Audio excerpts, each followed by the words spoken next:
So actually I'll tell you the reason for that album. I wanted to get Time and Space out. That was the rap track that I did with Lil Gary. In order to get that, they were doing singles on CD Baby, but it was not as good as an album. It's better to have an album. There were quite a number of things going on here. I wanted Time and Space released. I had recorded an album in 1996 with Tui Ravai and the Freelancers. We won an award in Fiji for it. It's called the Vakalutui Vode Award. The award was for the best female vocalist and for the best album, recording, engineering, etc. This album came out, it was released, there was only a limited number of it. I think it was by cassette, that's how long ago it was. I don't think it was even on a CD. Three of the musicians, as I've mentioned earlier in this interview, have passed away. Where I come from, it was quite an epic little album, if you know what I mean. I've always wanted to re-release it.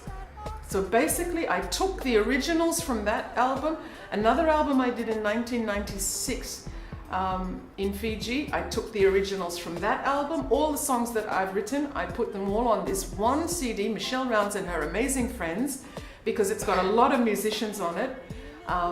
That are either not with us or are still working or have moved into different areas of music, and it was a way to get Time and Space out. That's the album. It's this compilation CD.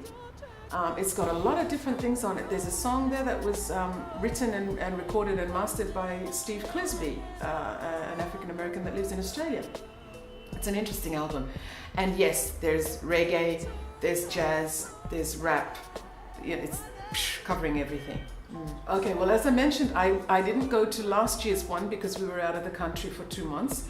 So I did, and that was the first time they did it in Al Azhar. So I didn't see that. I just saw the photos and the videos and I was like, wow, this looks amazing. Prior to that, it was always at Sa' el Sawi.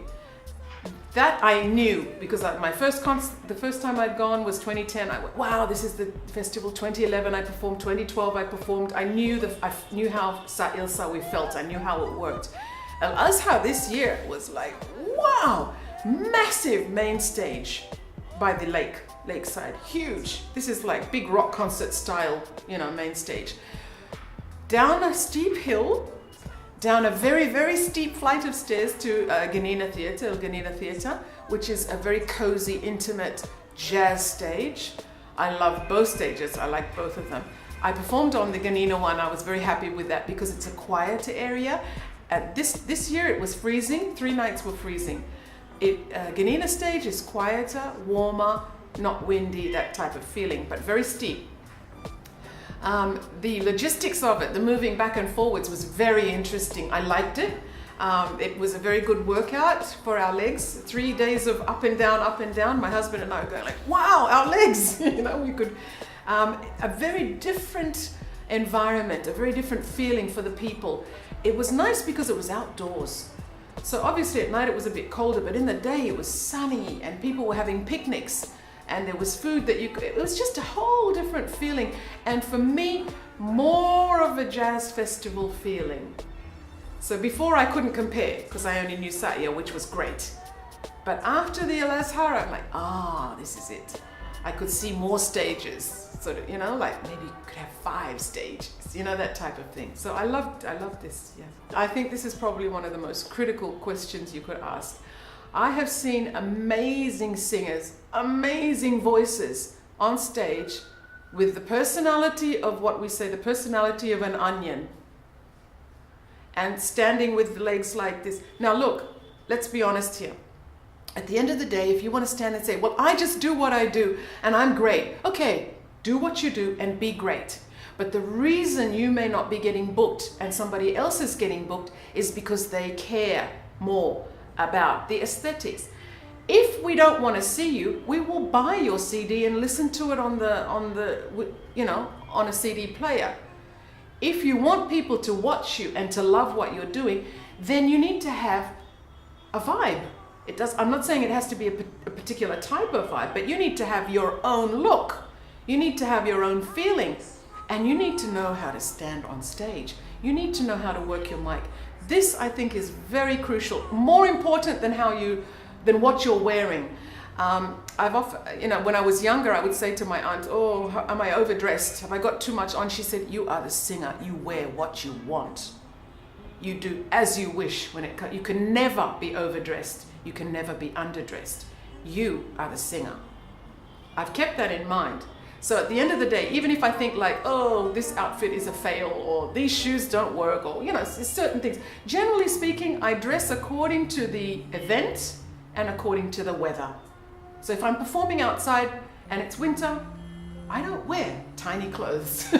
Simple. If people want to do that, go for it, no problem. But I don't. I wear what's comfortable. I need to keep my throat warm, and it's this type of thing. That's my personal dressing style, okay? According to the event and according to the weather or wherever it's going to be performed. Everybody on the planet needs to learn how to work the microphone. People are in the jazz club singing like this, and the mic never moves, and they're screaming, and then they're singing softly, and then they're screaming. And the sound engineer, what is he supposed to do? Like, is he supposed to know what you're doing in the song and pull everything up, pull it all down? You need to learn how to work your mic, and I don't know very many people, not only in Egypt, but around the globe, there are a lot of people that do not even learn that basic technique, mic technique. Vital, vital, vital. Mic technique. Everybody, mic technique. Don't worry about your clothes and your hair. Mic technique. Think about your look later. Okay? Because if you don't sound good on the recording or in the video or in the concert, if you don't sound good because you're screaming and the sound engineer, what is he supposed to do? It's a microphone. It's not a magic wand. That is my biggest... I walk out of concerts because the person doesn't know what they're doing, and I just can't listen to that anymore. And there's nothing the sound guy can do. Okay, number one, if you're upcoming and you want to be in the music industry, go to everything in your genre, okay? So if you're a rock guitarist, go to every single rock guitarist that you know of. I'm a jazz singer. There are people that sing jazz, so they say, in Egypt. They never come to my gigs. You don't have to come to my gig because you like me or you don't like me. You need to come because I know what I'm doing. So you need to learn what it is I'm doing. I go to all the other people that are doing stuff because I want to see what they're doing. I want to learn what they're doing. Oh, wow, she sang this. Oh, he did that. I'm doing it all the time, and I'm a seasoned performer. You haven't even started and you don't even go to the gigs? Now, this is the difference in Egypt. In Japan, this is how the concerts go. Every concert I go to, in the front row are the same singers. The same singers at every single gig and concert I go. They don't miss a chance. They sit and they watch and they learn everything that I'm doing. It's not about what you like. It's about learning the craft. So don't say, "Oh, I want to be I want to be a rock guitarist, but I don't like the way that rock guitarist plays." Don't worry about liking him. He's already got a gig. You don't have one. Okay?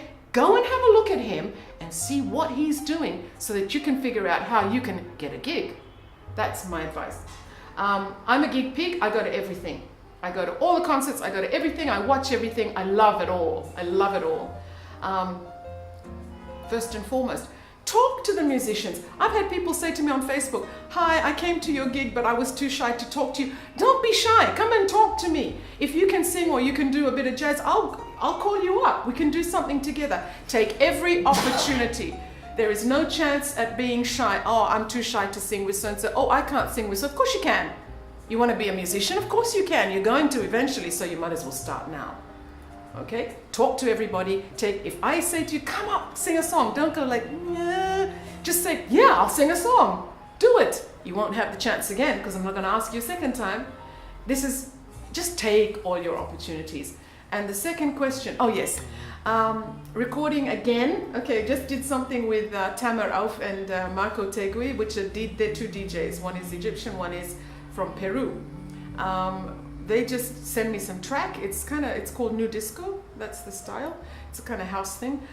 They send me a track. I listen to it. I put some vocals down. Again, my son, yay, he records for me. I send it back to them. We got signed by King Street record company in the States, and it got released. It came in at 74 or 75 on the New Disco charts, and boom, it's out. And we're on the second. We're doing another one now. I'm just recording another track for them. So that's totally different genre. The reason they choose people like me, or they hear a voice and they say, we want that, is because they're looking for a particular sound.